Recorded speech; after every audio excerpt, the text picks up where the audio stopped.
baatu demal naafila ji nga xam ne si nit ñaa ngi koy wax de baat bu am solo la. waaw naafila ji. demal naafila ji waaw wër na àdduna waaye. man waxuma demal fecc waxuma loolu. demal bëri ji waxuma loolu.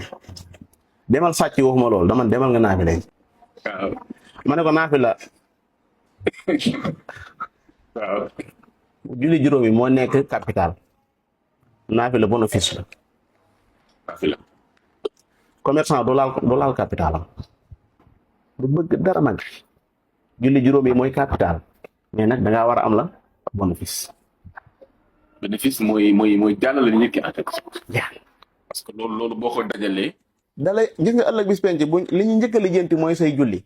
mais buñ ko xoolee moo am manqué dañuy dem ci bénéfice yi xool ba xam am na lu ko mën a motaleem de mais buñ fekku dara ndax da ngaa nekk toog dinaa. waaw donc yéen nit yi au delà des vidéos yi nga xam ne ñu koy dagg man. mais bëgg souvent ñuy xool li positif. ñu koy génnee. tey demal naafile ji.